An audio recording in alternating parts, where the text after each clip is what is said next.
Welcome to another episode of New Wine UnCorked. And as always, we're coming to you this Friday on YouTube, obviously, because you're watching it on YouTube. And so we're stoked that you're joining us. And it's every Friday at 10 a.m. so you can let your friends know and family know. And New Wine UnCorked is all about stepping into the truth of who we are. New Wine UnCorked is part of New Wineskids, which is the Institute for Cultural Engagement.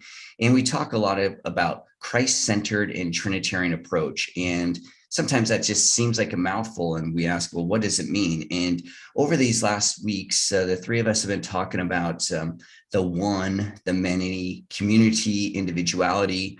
And a lot of times our talk goes into or ends up talking about this thing called Imago Dei. And so that's kind of like a neat term that Christians use a lot of times. Imago Dei, created the image of God or in the likeness of God. But what does that mean? And last week we were talking about this truth of self-care. And this week we're going to continue to talk about the community through the individual and how that happens, though. And this sounds maybe counterintuitive or backwards, but I care for you when I first start caring for myself. And so last week, Jim, you talked about towards the end there, we were talking about self-care and how do we love the other. And humility was brought up.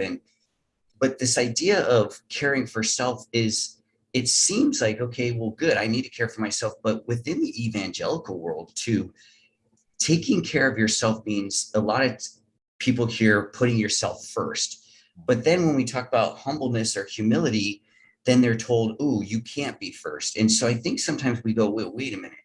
I'm supposed to care for myself. I'm not supposed to care for myself. I have to be first, but not first. You're first if I care for myself. So today we want to just continue this talk about and bring it, not only from a theological standpoint, the biblical standpoint, but helping one another see that when we talk pastorally or ecclesiology from the church, we're also talking theologically, that there is a biblical precepts foundation for this. And so when we talk about self-care, we're not talking about self-help. We're not seeking to be self-help gurus. So today, as we talk about this, I was just wondering, for me personally, when I hear self-care, I have to admit that it's hard. Because and maybe this is an overabundance of pride or arrogance, but I feel like when I pause and rest and I'm not doing anything, that I feel like I'm being lazy, and so if I have a day where it's just set aside for a prayer day for 8 hours of prayer where I'll have minimal interaction with folks, because I have to admit that I have to wrestle with, wait, am I really doing anything? Mm-hmm. So when we talk about self-care for you two, and each one of us has pastoral experience and pastoral leadership, church leadership, as well as leadership within outside ministries of the church, whether it's a rescue missions or whether it's a food bank or, in our work with New Wine. But we also have work within the academy. And so we're dealing with the academic side of things. When we talk about self-care, and I bring this up because there's a plethora of experience in each one of our lives, not just academic, not just church, not just societal, So when we talk about self-care, how is it, though, that you believe the church Christians are missing out? Mm-hmm. And what are some of the things, though, in your estimation, in your opinion, that we can do, though, to help better bolster self-care? Because, again, Jesus is quite clear. Love your neighbor as yourself. It's, not just figurative language to be pretty, but it's actually a literal, when people say, oh, literally he did this, I laugh because I'm like, did he literally or actually do this, right? But this is a literal moment within the Bible where Jesus says you literally, practically in reality, must love me and love yourself so as to love the other. How do we get that, walk within that tension so that we're not overly loving myself to where it becomes narcissistic, but then we're also not denying the love of self so that then it becomes where the self becomes nothing? In your experience, in your expertise, what's the way towards this fine balance, this living in the tension between loving the other and making sure I have appropriate self-care? Yeah. So out of my experience and not my expertise, we were talking about flying. We were talking about getting on the plane, and then Philip talked about getting into that tube. And, there's that pre-flight spiel, right? I mean, they go through the seatbelt thing and tell you where the exits are, but they come to that place where they say, should the cabins depressurize? Put your mask on first before you help the person beside you. So there's this idea that within the plane, it's like help yourself before you try to help somebody else, right? And so, and I was reading, because actually our conversation has really kind of got me to thinking about self-care. And so over the next few weeks, I'm preaching on self-care because of you guys. It's all because of you guys. But, it basically says when the planes fly at 35,000 feet, the cabin's depressurized. You have literally between 20 seconds and 30 seconds between confusion and unconsciousness sitting in. And so, but I think the mentality of when you're in the plane and when they say, put your mask on first, there is that attitude that you're going to help somebody else. So put it on first before you start to help somebody else. And so I think that's what, that is the idea, is that we need to take care of ourselves first in order that we can, help or be a blessing to one another. We hear that, that statement, hurt people, right? And so, and then the theological piece, bottom line is Jesus did self-care. Jesus got away. Jesus would leave in the morning, get away from the disciples, and just spend time with the Father. And to me, that's the self-care. He would do these miracles and then he would get away, right? And so there, even within the scriptures and within the gospels, Jesus is pursuing self-care. And then when we look at John 15, I am the vine, you are the branch, that's all about self-care. And so those, I'll just toss those out. So for me, from the perspective, I think is that, the world has a lot of things to do about self-care and counseling and all that. I see a counselor, I've seen a counselor, but I think when we start talking about self-care, it just needs to be grounded in the scriptures. It needs to be grounded in, we see that Jesus did it, and we see that God calls us to self-care. And the self-care it's about connecting to the source. It's about, what's going to be our source? Is it going to be the internet? Is it going to be audiobooks?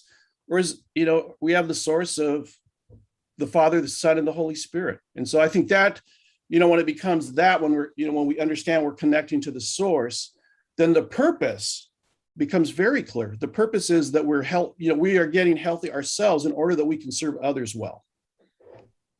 Absolutely. I know as Matt was sharing, I was thinking along the same lines, Jim, where I was thinking of during the time I was a pastor, just how difficult it was to stay full on my end, to keep thoughts flaring, to keep really quickly, Phil, you still are a pastor. Yes, that's true. Thank you. Yes. I do have to remind myself of that. Yes. You still are a pastor. Yes. But it was a challenge. It was definitely a challenge to stay full, because I always had things I had to say, like I had to get places and talk all the time, and I worked full time too. So it was a juggle to stay, and the scriptures was juggled to stay kind of with that audience of one and stay focused on the Lord and keep my growth continuing rather than just focusing on, well, what does the church need and things like that. So it was a real big challenge, and it wasn't really until I started working with the covenant pastors until it was like, oh, wait, no, you have to make sure, yes, who's your counselor, who's your spiritual director, what are things that you're doing that you enjoy? These are questions that I was not thinking of as a pastor. So definitely one of the biggest things that is part of my regimen of self-care now is I see a counselor twice a month. I've been doing that for years. And man, yeah, it's been several years. And yeah, it's been a long time. And so but just going through with him, just kind of keep myself balanced as I was leading a church at the time, and through the stuff with my family issues and losing my daughter. This is another thing that I was working with the same counselor for. And then just making sure that I build in things in my week that I enjoy, build in my fun. And that involves mostly hikes and some video game playing, but I build into some things that I enjoy in my week, so I don't end up just focused and everything just starts to look like work, because that's what I ended up doing as I was pastoring, was everything just started to look like work. a brother from church calling me because he needs to go to the hospital and he wants someone to sit with him, that felt like work. It wasn't like it didn't feel like ministry. Opening my Bible to preach didn't feel like ministry. It felt like work, something I had to do on Sunday. So that's been working with counselors and finding more times to come up for air and working with the Lord more and more, where I'm able to process thoughts. Those were very important things that helped me self-care wise. So Yeah, it's early on in working with the church, I had to learn, like, I would go for runs and just to kind of clear my mind, and never thought about any of it as being self-care. And I even got to a point where I would it would say it was a meeting without, because I don't know, I guess I was ashamed of, like, oh my gosh, I'm going to go run, I'm going to go take care of myself. And then, yeah, a friend of mine said, but as a pastor, or in a pastoral situation, or even teaching in the seminary or the Christian university, because you have students still look towards you, pastorally, and then working in like a food bank or a rescue missions, or folks, they need the pastoral care. And so when you're in a situation like that, you have to be able to receive others, right? And so and my friend said, yeah, look, when you're out there, sure, it's a physical activity, but what are you doing it for? Are you doing it just to run, or are you actually doing it, do you pray? Do you talk to the Lord for those times? And I was like, well, that's why I go. And so there was this switch of, like, instead of telling people, I have a meeting, and then kind of being like coy within, like, oh, I don't really want to tell you, because then you hide things. If you're like, why are you hiding it? Why? Then I was starting to go, no, I'm actually this is my prayer time, and I do other times of prayer where there's no physical activity, but during the run. And I got to a point where I would tell people, nope, I can't. Like, I have an hour meeting or an hour and a half meeting. And, oh, what, with who? It's with the Lord, and it sounds goofy because in today's culture, though, when we hear self-care, the concern is that it blends into then, or molds into, a narcissism, to where then, I push you guys off all the time because, hey, I got to run, and then you're like, well, wait a minute though. Is it more because now all you're talking about is, oh, look at, this form, and oh, look at me in the mirror here. And so, and when people, I think when we ask those questions of, well, what's the too much self-care? I'm like, I think that you're just asking me. It's like when students ask in my class, so what will it take, like on this test, what does it take to get a passing grade? I'm like, you should just quit now, right? And I think that's the problem with, like, self-care, is most people are like, okay, well, what time of pause do I need? What's the minimal time of rest that I can have, because I got to get back out there. And it's not that I'm not important or you're not important. God uses us specifically in the roles he's placed us in. But it's also an acknowledgement that, hey, if I'm not involved in this, God's pretty big and organized to know that it could put someone else in there, right? And so walking along that tension, though, that balance of not focusing too much on self, but understanding that in order for me to properly focus on you, I have to be in the right space. How is it though? So we can have professionals and things like that, like, counselors, and we meet with, what about the community though that we're in? How do we teach one another to care for each other? Oh man, a funny thing that happened a couple weeks ago at work is I'm wandering through the kitchen and saying hello to guys, and one of the guys just turned and asked me, like, what has the Lord been teaching you this week? Was the simple question he threw at me. What has the Lord been teaching you this week? And I was like, what? Okay. And then, remembered a part of my devotional, and then quoted a passage to him, and he was like, oh man, that's good. And then he ended up doing some work on that same passage. But just challenging our brothers to say, challenging the folks that you minister with, what is the Lord teaching you? There was one meeting that we had at work a little while ago, and the guy that opened the meeting, this is on counseling, had nothing, because it's a Christian space, we do mix the two often.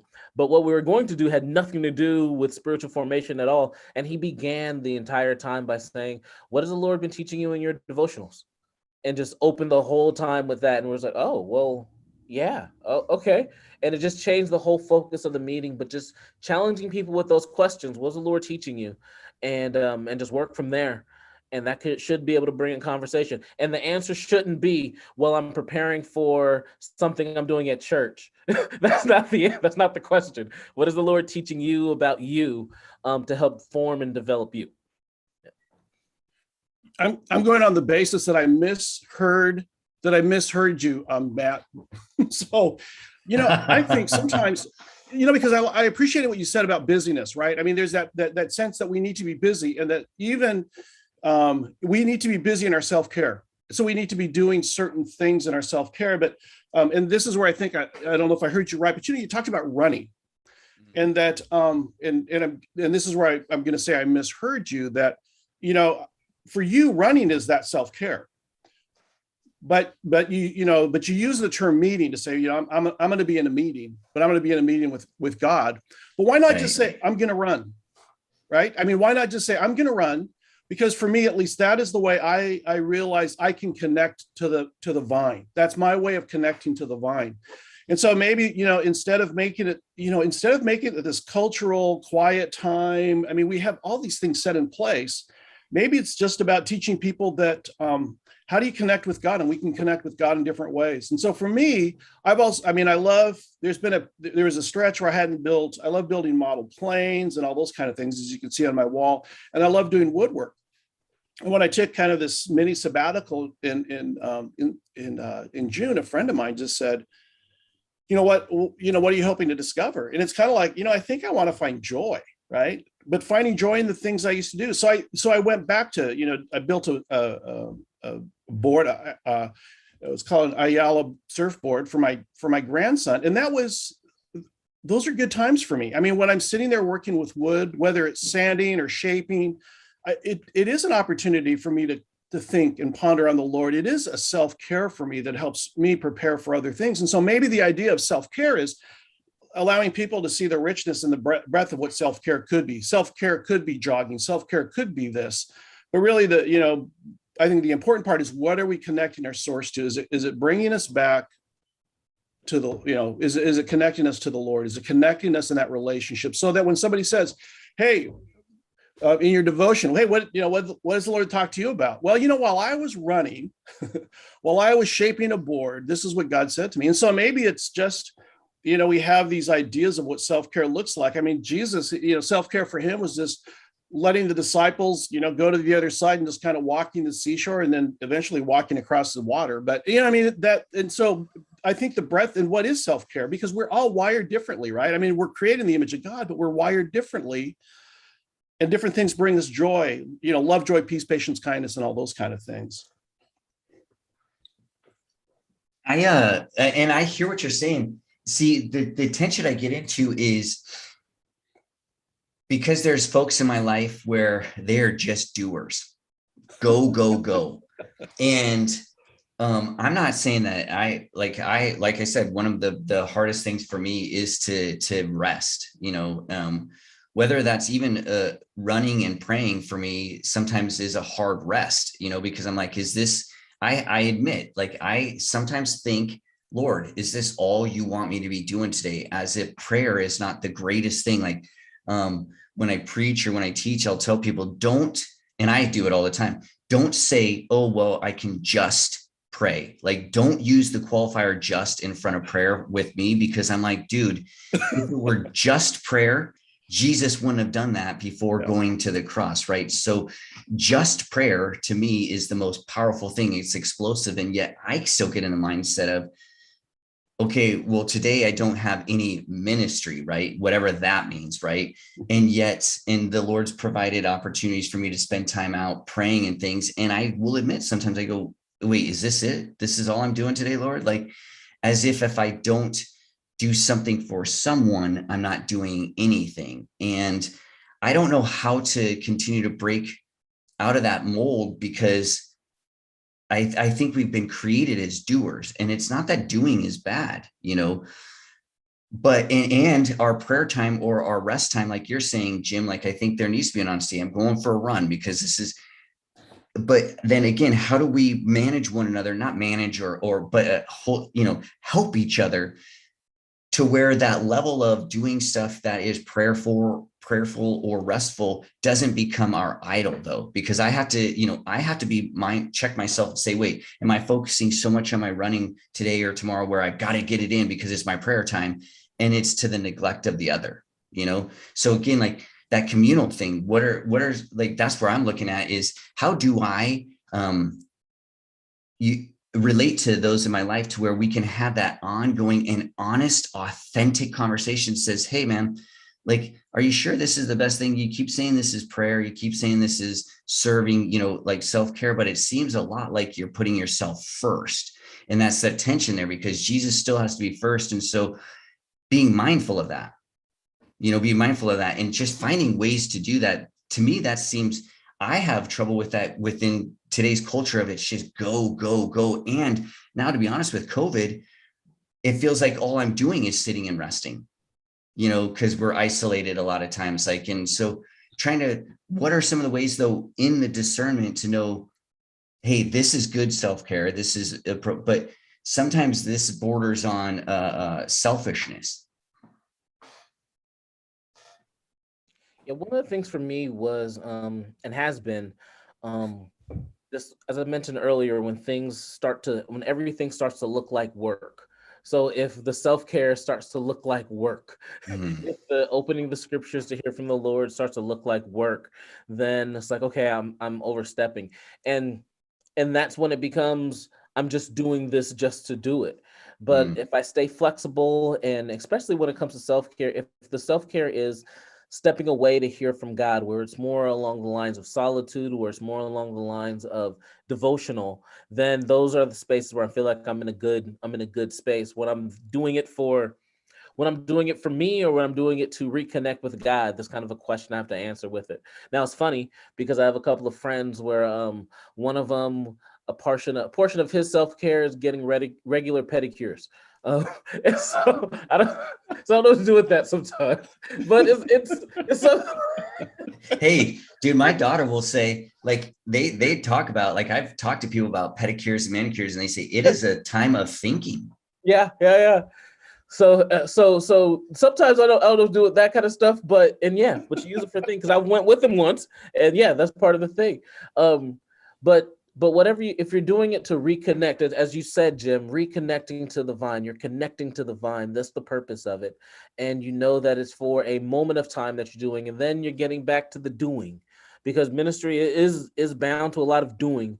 And so, but stepping away from it, and you're doing it just for a moment, so you can get back to it, so you can be better at what you're doing. Because that's, for me, that's part of the thing, is that I can't do what I have to do well if I'm not connected to the vine. So I need to stay there. So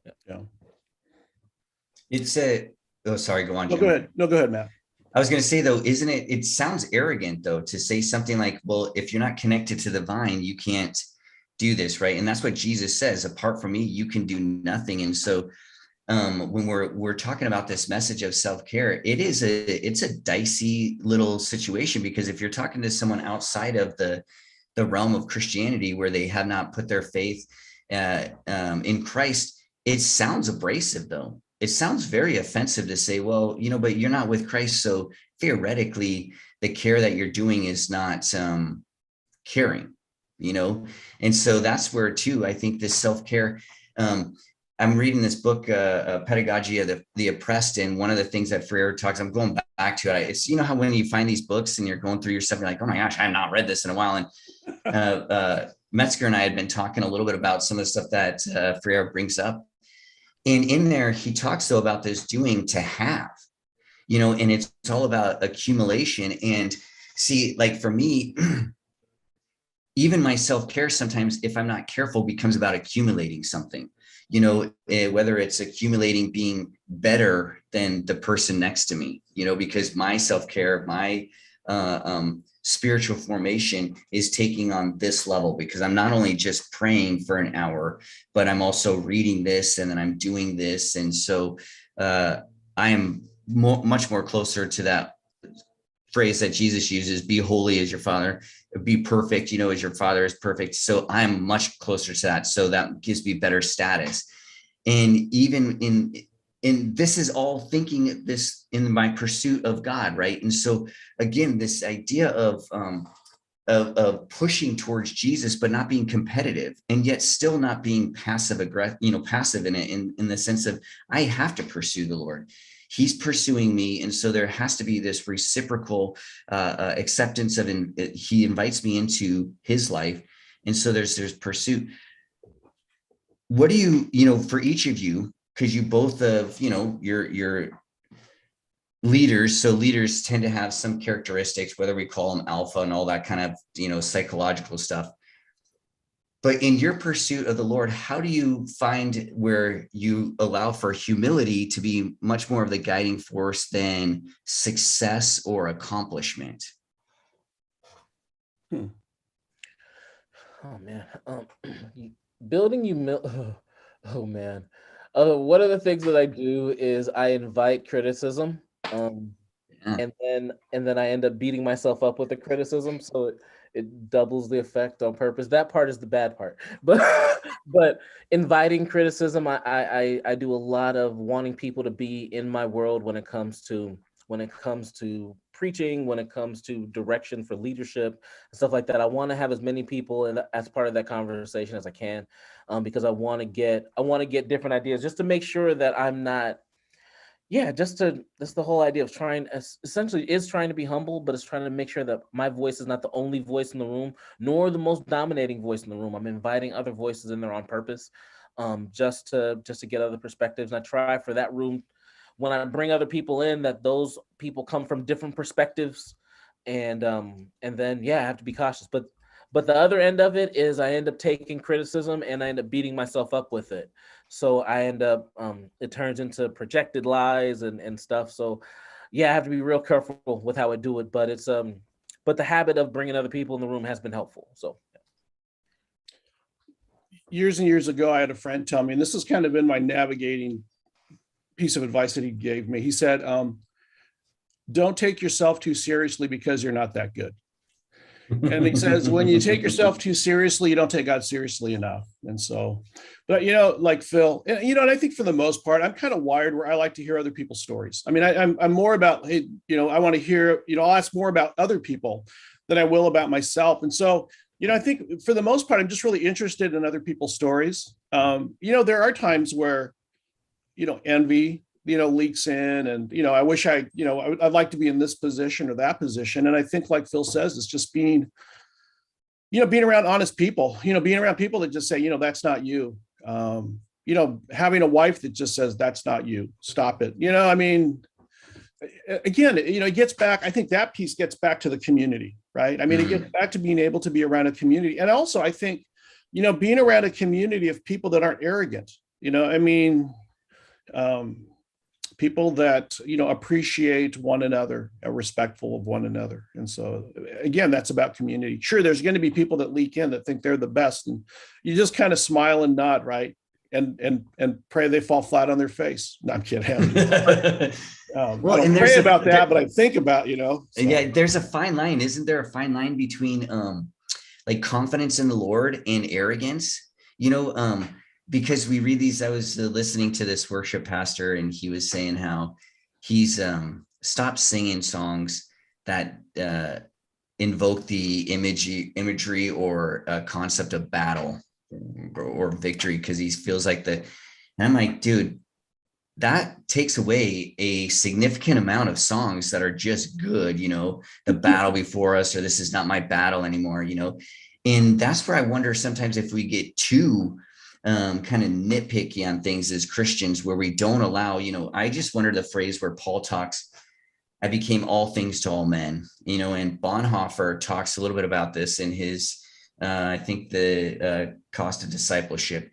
Being in Karl Barth, the theologian, steps into this about being more worldly than the world. If God created, there's no person created that is not good. And I'll have a conversation about this where someone will say, oh, that's a bad person. I'm like, okay, well, let's look what we're talking about, like ontologically, societally, psychologically. Like when you say bad, and they're like, what are you talking about? And then I'll talk about like our relational makeup. And this is where people will then say, yeah, this is the problem with philosophers, theologians, all this stuff. We way out here and up here, and it's ethereal and something.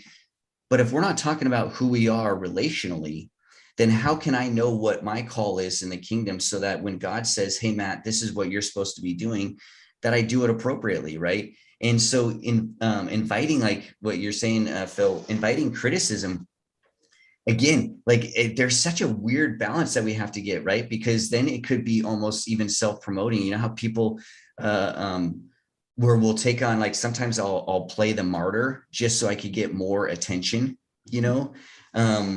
again, where we get people, you invite criticism, but sometimes it's like I have to be careful that the intentionality behind these things. I heard the phrase, the road to hell is paved with good intentions.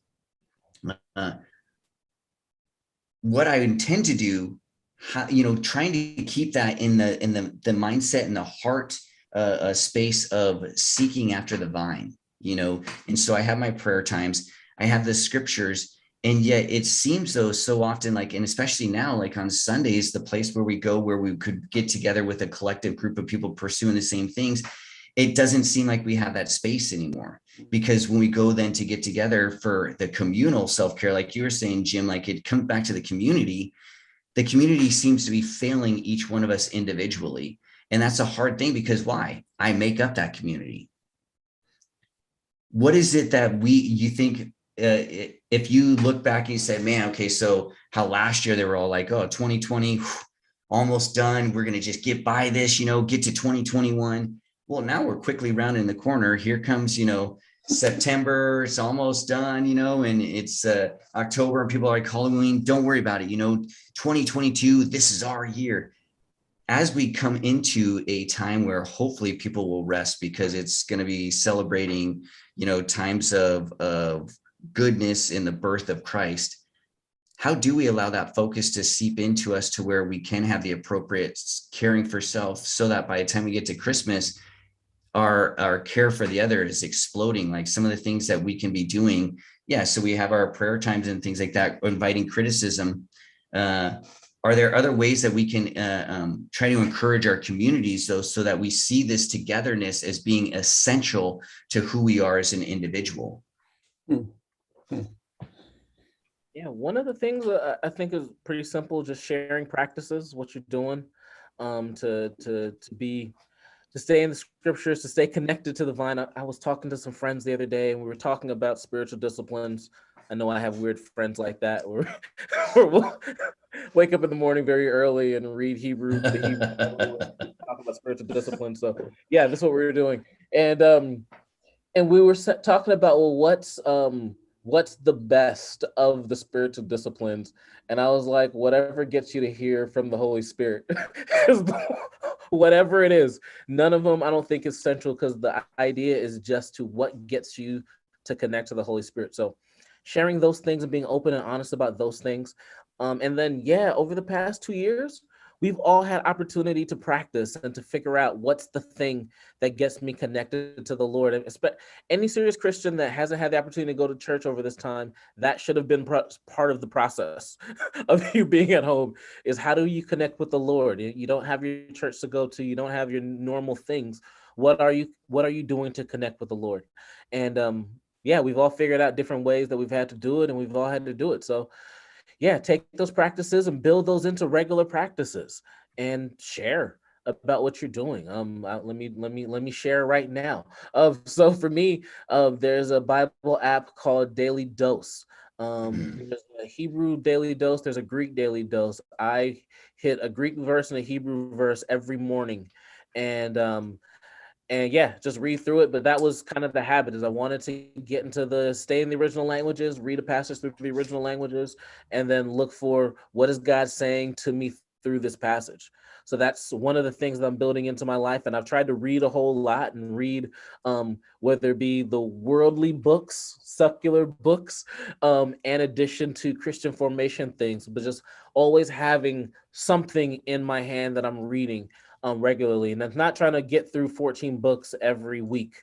But just getting one that I'm working my way through regularly, whether it be a chapter every day or a couple of chapters every couple of days, just something that I'm keeping that habit of reading and working in that regard. So yeah, those are the things I'm doing. Yeah. I think for me, it's, when you think of self-care and getting back to self-care, I think it's because Matt, you're right on when we talk about self-care, that's that individualistic, but I think that's kind of this Western culture. And so for me, I guess sometimes I have a hard time from an indigenous standpoint, from a native Hawaiian, because, it's a tribal mentality. And so when you do things, it's more than just yourself. But I think for me, it's, when we talk about self-care, it's becoming the best. It's becoming the best of what God intends us to be, right? I mean, the self-care isn't about just making sure I'm healthy, but it's really being the masterpiece and the handiwork that God's created us to be. It's better reflecting the image of God. And so that's what the self-care is about. So like when you're talking about how does self-care help a non-Christian or a pre-Christian, however we want to phrase that, it helps them because I express love, joy, peace, patience, and kindness. They are experiencing fruit that I'm able to bear, which draws them closer. So I think, in those cases, when we talk about self-care, to me, it's about becoming the people that God intended us to be and to enjoy and experience life as He wants us to. Phil, you were talking about having times with sermons and feeling like it's work, or going to like another prayer meeting and feeling like it's work, and I think, yeah, but I think part of, when we talk about, again, the vine and the branch, and when we talk about the fruit of the Spirit, the intent to me, when I hear that story about the fruit of the Spirit and, bearing fruit, it's for others, right? I mean, it's for others, but also at the same time, because I have a garden, we've got like tomatoes coming out like crazy, man. I'm like enjoying my fruit. And so I think when we're bearing fruit, if we're enjoying the fruit, it does something to us, right? And so for me, I guess back to your question is, at least for my congregation, and this is what we're doing, is I'm trying to learn, how do I connect with the vine? Knowing and not assuming that people know how to connect with the vine, because this has been, as you brought up, this has been a really hard time. I mean, we've experienced loss, tragedies. I mean, we've experienced emotions that we've never experienced before, but to be able to help people to kind of, for me, I'm trying to help people to kind of have definitions for those emotions and identifying those emotions so that at least they can kind of work through that piece. But it's like, like tomorrow, Sunday, I'm going to preach on the, vine and the branch. And so how do we connect? How do we, and what is it about bearing fruit, and what does what does self-care look like, right? I mean, so basically that's really what it is, because when Jesus says self-care is, one is a life that is life-giving, right? I mean, that's really what the bearing fruit is life-giving to other people's and to ourselves. And then this idea of prayer is that it's interesting. It's not bringing our list to God, but prayer is just, when Jesus talks about it, it's listening to what the Father has to say to us, right? I mean, and so, I guess I'm trying to learn. I'm trying to navigate, knowing that, we need self-care. And like, I think Vince Lombardi used to always start off the football season by saying, this is a football, because it's always back to the basics. And so what was the, so in my mind, I think, what is the first love? What is that first love that brought me to say, I want to be a Jesus follower? And trying to help us to reimagine what that looked like. But also, this idea, it was when we decided to connect with the vine. So for me, I guess, in order to, is not only to preach, to teach, because word, again, it's like we've talked about, word is so important. God's word is so important, but also allowing people to see and experience that word. Mm. Yeah. And that's, again, and I think if one thing that people should hear from even our discussions, and we'll continue this because I think it's rich, hearing from how people live out their faith, I think is rich. I think, Phil, you were talking about that, where sharing our experiences, sharing our practices, sharing our hopes and our fears with one another. That's the communal beauty that you just don't get when you neglect meeting together, and I think that's where we have to be mindful. Hey, this is great. We're doing New Wine UnCorked in a way that's never been done, in the sense of Zoom, and we're in 3 different places, and that's fine. but we have to be careful not to allow then our on-screen presence to flatten our relationship such that this is the only way that the three of us ever interact, right? That we're not intentional on, and being safe though. Obviously, you know, when we say we need face-to-face and getting together, we still need to be mindful. Like one of the greatest things that we can do to care for the other is to be mindful of the situation around us. Me and you going and hanging out on the side of the highway is not the safest place for us to get together. You know, even though we just saw each other on the road, we haven't seen each other for 30 years. We're not going to pull over to the side of, you know, 80 and go, hey, or Highway 5. We haven't seen each other. And my pastor said, when we see each other, we should stop and embrace. No, that's not so there's discernment there, right? But it's this pressing into the opportunities. And I think sometimes for me, the greatest way for me to learn how to rest is to allow the day to happen with me and upon me. And so I've been reading a philosopher, Martin Heidegger, and he talks about this idea of being who we are if we understand it as upon one another as opposed to for each other, because upon means that we are with, and it's this idea that God with us, you know, God is upon us, like the branches and the vine, they're within one another, right? It's not the branch or the vine is for the branch. The vine is actually upon the branch. It's within it. It's a reciprocal truth. And so for our community, if we are within the community such that, you know, we live and we breathe with the community, I think then we're able to take in the understanding that I am an integral part of this community, but this community can only live and breathe if I, as an individual, are caring for myself. And a lot of times that care comes from relating to you two, so that we can then share and you go, oh, well, I saw that you were doing this, you know. That's hard because created in a system where it's, you know, the Declaration of Independence. When we get into the Declaration of Interdependence, people start to go, whoa, and we're seeing this. Regardless of what side you're on, my body, my choice, that should, for Christians, go, wait a minute. What does this mean? Like, does this invoke a communal setting? And I know people will be like, oh, you can't talk about, well, there's nothing that the human can't talk about. We should be talking about it all, but the profundity of our talk comes when it's not just individuals popping off. It's when they're individuals in a community. How do you think, though, as the church, we promote that? Because so often in today's culture, the church is seen as yelling at people and pointing at them and not inviting them in. What can I do as a Christian to change that mindset? Do you think that people see where they truly do see a difference between those who consider themselves religious and then the world? Wow. Yeah, I got a couple of I want to say I have a couple ideas, but kind of just begins with it's weird as we're talking about self-care and such. There's some things that I think Christians can just jump into just to be a part of, and not come in trying to lead, not coming in necessarily to be, man, our church is partnering with. No, we're just gonna go, and we're gonna hang out. Even at my job, one of the things we talk about is we have groups that come and share and provide meals and share and the like, and that's always cool. But the group that's had the most impact with the guys at the harbor, that almost every graduation, the guy who graduates mentions this one group, is the guy that is the group, this family that comes there, they provide a meal and they play a board game. They play board games. That's it. There's no gospel message. There's no nothing. They just come, and they just spend the night just hanging out playing board games, and that's it. And we're just thinking that's the vibe. That's something that we can have guys come in, have families come in, just churches come in just to do that. Yeah, we understand you're from XYZ church, but just come play board games and just be a part of my life. And we'll feel the aroma of Jesus off of you rather than you telling us about Jesus. That contrast. So yeah. You know, it's hard work.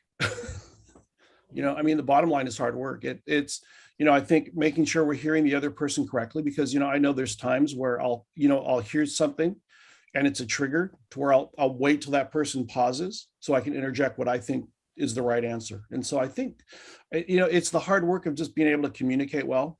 I think it's the hard work of, just trying to understand well, and maybe it involves, like Phil was saying, I think it involves, how long do you want the relationship to last? I mean, is it kind of one of these things where somebody's going to come in and just say something blatant and mean, and they just, because, that's the kind of person they are? Or is this person kind of saying this, but within that, you kind of say, there's a relationship here I could see having a conversation down the road. They might be, they might seem like arrogant. They might seem like, but I can see the possibility of having, a conversation. And so maybe part of that, I think for me, maybe when I look at that is, is it, I want to be careful because everybody's worth it. But is this, is it worth my time? Is it worth the investment in the relationship? Will it result, not necessarily that we'll be best buds, but can we both learn together? And so, and I think it's just being able to live with, the bottom line, isn't it about living with the tension? We've talked about that. Is it, are you having the conversation is it about being right? Or is it just about being heard and living with that tension?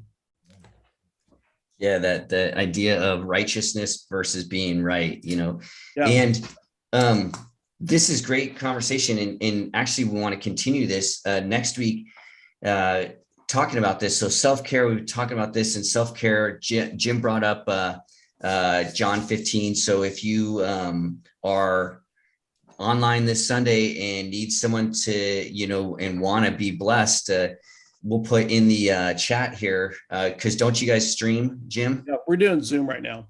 Yeah, so we'll put in their church link there, so that if you on Sunday want to check out what does it mean to be, connected to the vine, you can hear Jim preaching. And we'll put up some stuff too, like sharing resource. I think this is one of the key things about New Wine, New Wineskins is we have a wonderful, multifaceted mosaic of people and leaders. And so sharing resources is one of the things that's the dynamic truth of our relational truth within New Wine, New Wineskins. But also next week, we want to continue on this. Self-care, we've been talking directly related to the vine. So as Jim was talking, the vine is Christ and being connected to the vine. So what does that look like? Next week, we want to continue this conversation so Jesus says, follow me. First, what are we following him, and why follow Jesus compared to, there are so many other people around this world. To be honest with you, I was just watching the launching of SpaceX, and some of those dudes who are going up to the moon and stuff, there's part of me that's like, man, I wouldn't mind being a disciple of them, because maybe I get to, so why Jesus? Why are all of us so intrigued with, so much so that we're willing to lay down our lives, so again, over this next week, for those of you that are joining us and maybe you're watching it later on, be thinking about this question, okay, not just who are we following, but for Christians or for people who haven't decided, why Jesus? And so we want to pick up that talk next week, because we talk about self-care, loving God. Well, why this God? And why is it that each one of us have gone, oh, well, this makes sense. Not so much that it's a side thing, but this is a life-consuming choice. And so why? So be thinking about that for those of you that are watching. This is what we're going to continue the conversation. We totally appreciate you joining us. Fridays, 10 a.m. live on Facebook, but you can also catch it. We'll throw up the video later. If you hit the subscribe right there on the YouTube and then hit the little bell for notifications, you'll be notified. Or you can head on over to Facebook and / New Wine, New Wineskins, and then also hit like. And then when the video goes up there, you'll be notified as well, so that we can do what we've been talking about here. Being individuals within a community, and it's a community of love, because we're seeking to love the Lord our God so as to love our neighbors ourselves. So on behalf of Phil and Jim, I'm Matt. This has been another edition of New Wine UnCorked.